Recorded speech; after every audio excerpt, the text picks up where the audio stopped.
and he saying no, you will see trouble. Praise the living Jesus. A woman ran mad because of her daughter's health complications sometimes, some years back. Just because she had that, by the reason of the drugs that the daughter was taking in the hospital because of the health complications that she has, the doctor told her that the daughter can no longer be able to have a child. And that one entered into the mother of that girl, and then she was off mentally. All efforts to bring her back to herself proof abortive. First year, second year, third year, fourth year. They were Christians, husband and wife. All of a sudden, one way or the other. Please don't quick to judge people, because you don't know. If you are in that situation, maybe you even do worse. So all of a sudden, the man had extramarital affair, and another woman gave birth.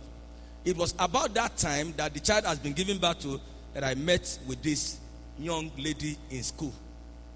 And she told me her problem. And then just simple prayer, because man has power to pray, but he does not have power to answer. But God answered the prayer. And then she was healed. So, and then she told me, it was that time now that she now told me about the mother. And I said, bring the mother's picture. And we had a prayer of agreement on it. And then all of a sudden, mentally she was restored. But yet, the deed has been done. The man is already a polygamous. Why? Because of the healed health.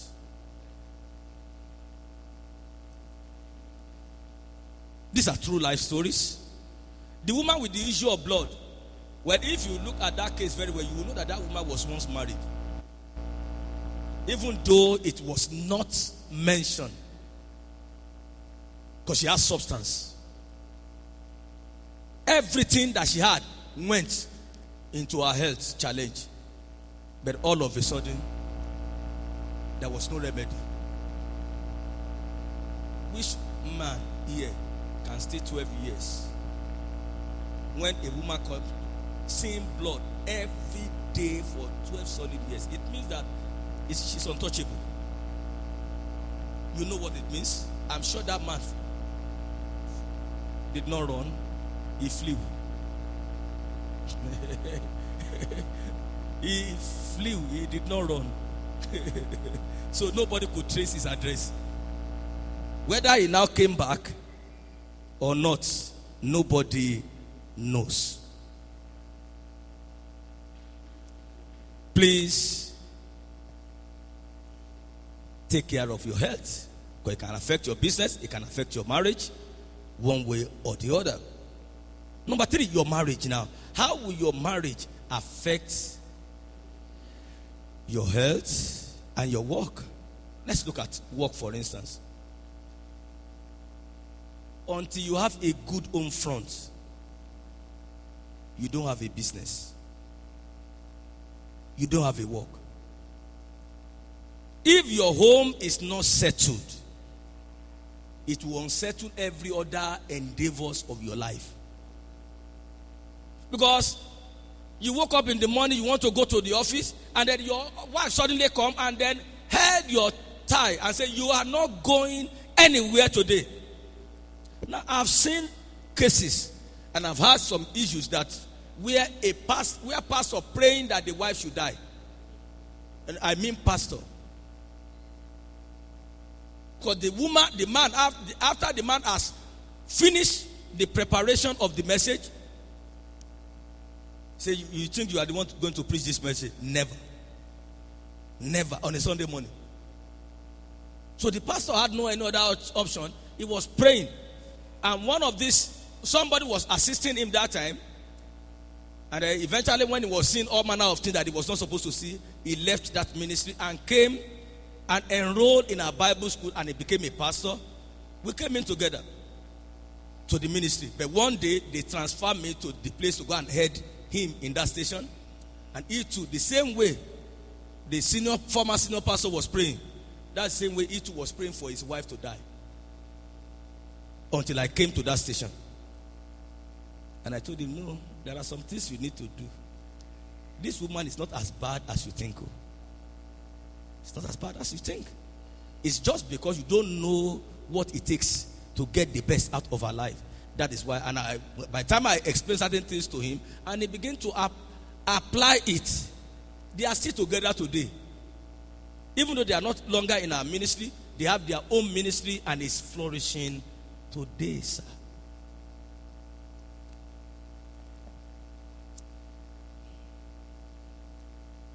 If you don't have a good marriage, you don't have a good job. You can lose your job because of your marriage. Because there is every tendency that you begin to transfer aggression at your place of work to innocent people. You might suddenly become a bully. And if you work in an American company, you'll be sacked. You'll be what? Sacked.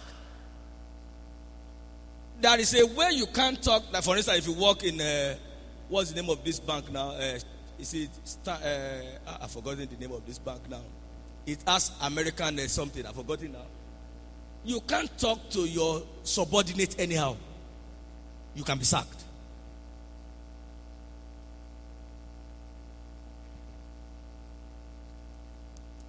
So, your marriage can affect your job and it can equally affect your health. Because when your marriage is not set, you don't have a good health.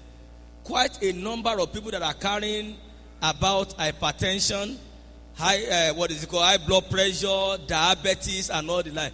They are an offshoot of failure in marriage. You know one thing? Most of the terminal diseases have been traced to offense, anger, unforgiveness, malice, and bitterness. Check the life of people who have terminal disease. Check it. You will discover that at the root of this, there is these things there. And this one is more common in marriage than any other things. Why have I taken my time to say all these things? Because for you to be able to understand the place of marriage. Now, of these three that I've just mentioned, your work or your business, your health and your marriage, the most important one is your marriage. You know why? If you fail in business or you lost your job, if you have a good wife, that job can be restored. A better job can come. That business can fully be restored better than the way it used to be. When husband and wife pray the prayer of agreement, it can come back to a better one. Did you understand that? A time comes after some year that you have been restored in your business or in your job, you can easily forget that you have once lost a job or you have once failed in business. When the comfort of life comes, when the glory of his blessing descend on you. Except you see somebody who just lost his job or lost or failed in business, then it comes back to your memory. The same thing is applicable to health. No matter how terrible the health challenge is, after so many years, you can forget that you have once laid your back at the hospital bed. Except you see somebody who has similar challenges. But marriage is not so. You can't easily forget the scar that is left behind when it comes to the area of marriage. You know why? You will always miss somebody who bears the same name with the person. True of us. And each time they call that names, your head, it's like you have migraine. You can't stop seeing people who looks like that person, who has the same resemblance. When you see him, it brings you back to the memory lane. How that man or that woman dealt with you. And if children are now involved, it's more terrible. They will always give you a mental picture of what you go through with that marriage that failed.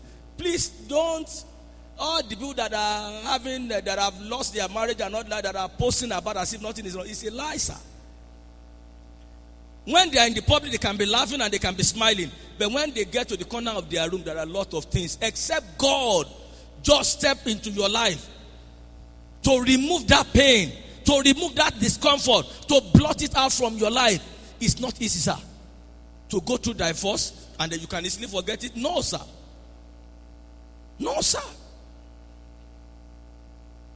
Over and over, you will keep on seeing something that looks like that person, that bears the names of that person. And what if you now see somebody who looks exactly like him or herself, and you are working in the same organization and you will see every day? How will you feel? Will you tell your organization to sack the person? No, sir. So that is the more reason why you need to pay the price to make your heaven, to make your marriage heaven on earth. And it is possible. It is achievable. Now hear this. Mike Mundo said, what successful people do daily, the unsuccessful, the failure, they equally know them, but they do it occasionally. What the prosperous people do daily, that becomes their lifestyle, the poor equally know them, but they refuse to apply themselves to the demands of what they know. It is not just the truth that makes us free. It is the application of the truth that guaranteed everlasting freedom in any area of life. Marriage inclusive.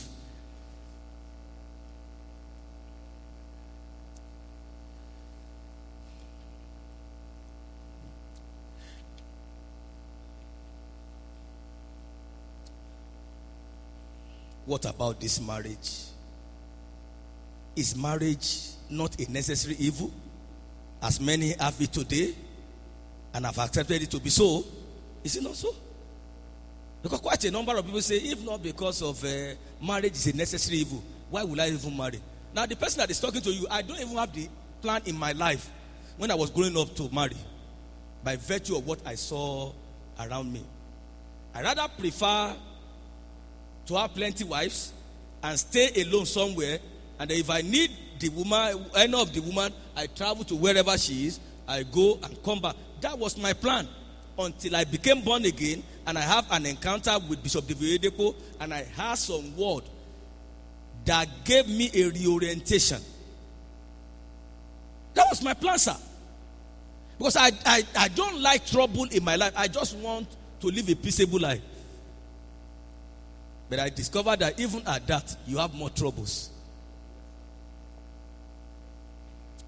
What to think about anything is what will eventually come out of it. As a man thinketh in his heart, so is he. Success in marriage is not accidental.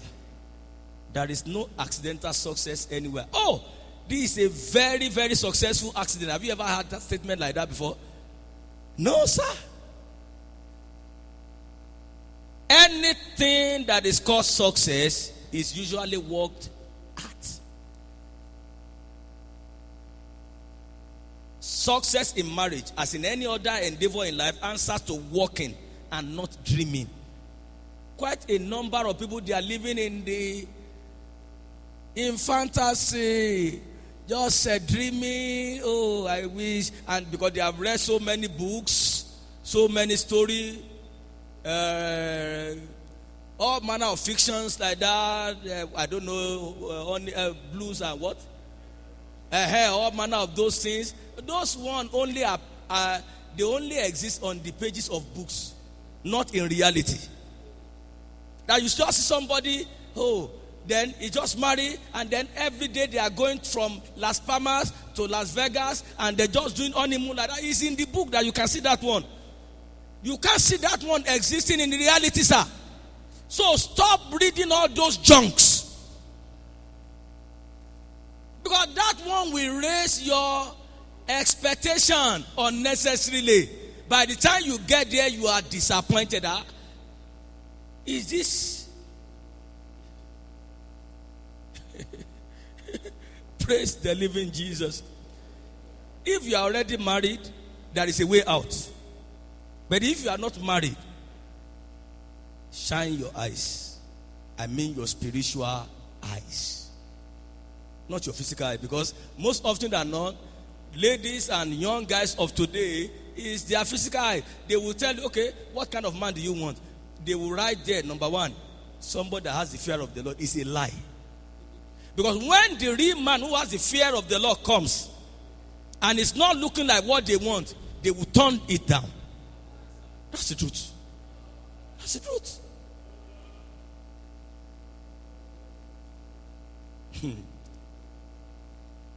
Our God is a good God.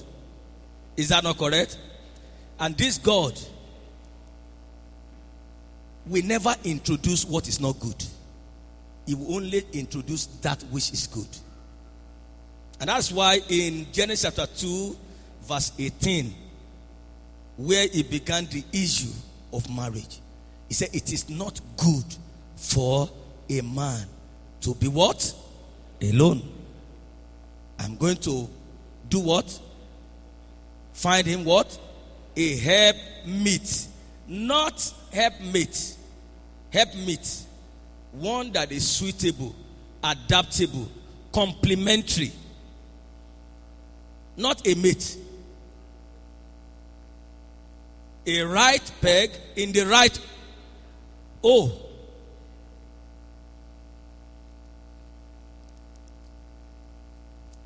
Marriage is not a necessary evil, so don't ever believe it. Don't live in assumptions.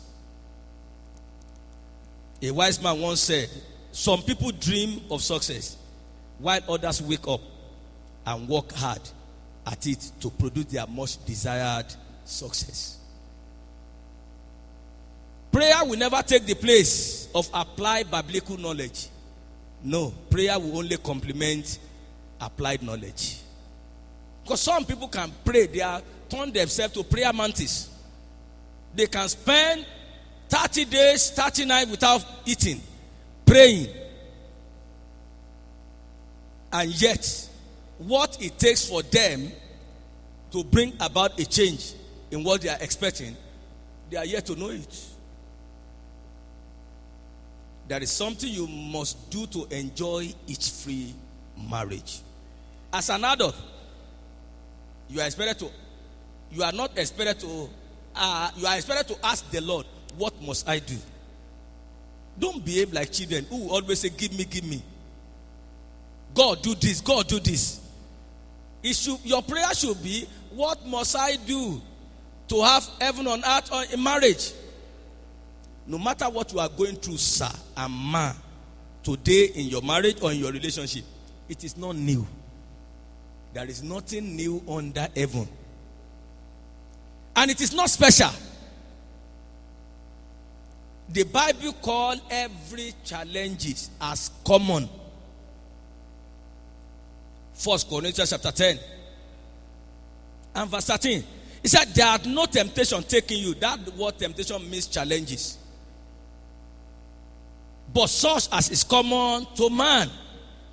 But God is faithful, who will not suffer you to be tempted above that ye are able, but will with the temptation also make a way to escape, that ye may be able to what?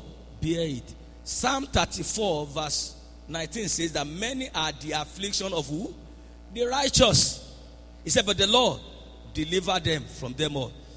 But Proverbs has this ones to say in Proverbs 11 verse 9. How shall the just be delivered? The just shall only be delivered through knowledge. Through what? Knowledge. Knowledge is key. If you don't know what it takes to have heaven on earth in marriage, no matter how holy you claim to be, you will suffer in marriage. And it's not because the two of you are not meant for each other. It is essentially because the two of you are just ignorant. Bishop Oyedepo made the statement so many years ago. He said there is no mountain anywhere. He said every man's mountain is his ignorance. There is no what? Mountain anywhere. Every man's mountain is his what? Ignorance. What you don't know will translate to become a mountain. In that scripture, 1 Corinthians 10:13, God's responsibility is clearly stated there. Is to provide a way of escape for you. But He leaves you to locate that way. That your wife that you say is the worst in the world. She's not the worst. It's just because you don't know how to get the best out of her. If another man who knows what to do to bring the best out of her takes over her, she will command your envy tomorrow. That your husband that you say is the next to the devil. In fact, I don't need anybody to describe the devil to me. I have one at home. It's not the devil. Now hear this. Before you got married to him, if he were to be the devil, there is no way you will have married him. Would you have married him? No. So it means that you are the one who actually changed him to become the devil. The same thing is applicable. That your wife that you say she's a witch. In fact, there is no any other witch that can be compared to this one. It's not a witch. If she were to be a witch, will you have married her? It means that you are the one who turned her to become a witch. You are the one who turned her to become a witch. So God leads us to locate that way, the way of escape. The crisis in your home is essentially either that of ignorance or non-application of biblical principles that you know. Because it's not just knowing certain things to do, it is doing what you know that brings the success. No matter how useless or how valueless your spouse may appear to be today, if you allow the breath of life of God through his word to flow in, something glorious will come out of it. Have you ever think about in Genesis chapter 2 verse 7? God made man out of the dust. Dust is like a useless thing. As a matter of fact, nobody will be looking for dust anywhere. No, it's everywhere. You don't need it. It's so useless, as it were. Even though man was made out of the dust, the best came out of that dust when the breath of life came to man and it became what? A living soul. So the same thing is applicable. If you allow the breath of life, which is the word of God, to flow into that your marriage and into that your relationship, things will get better. That lady that you are calling a witch today can suddenly transform to become an angel.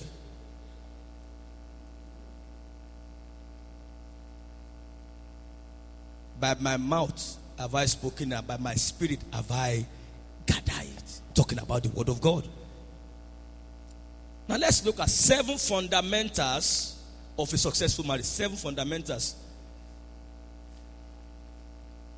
It's quite somehow that at a time like this, maybe a seminar of family life and not life, we get on rushing and rushing. And then, but it's not a thing we can't get everything just in one sitting or in 1 week or in 1 year. No, sir. Because marriage is not a place where you graduate from. It's a school of life that you never graduate from. You only graduate from it biblically after the two of you are very old and then the time came that one has to pass to glory. What are the 7 fundamentals of successful marriage? Or heaven on earth in marriage? Number 1, please know that marriage is good. Say marriage is good.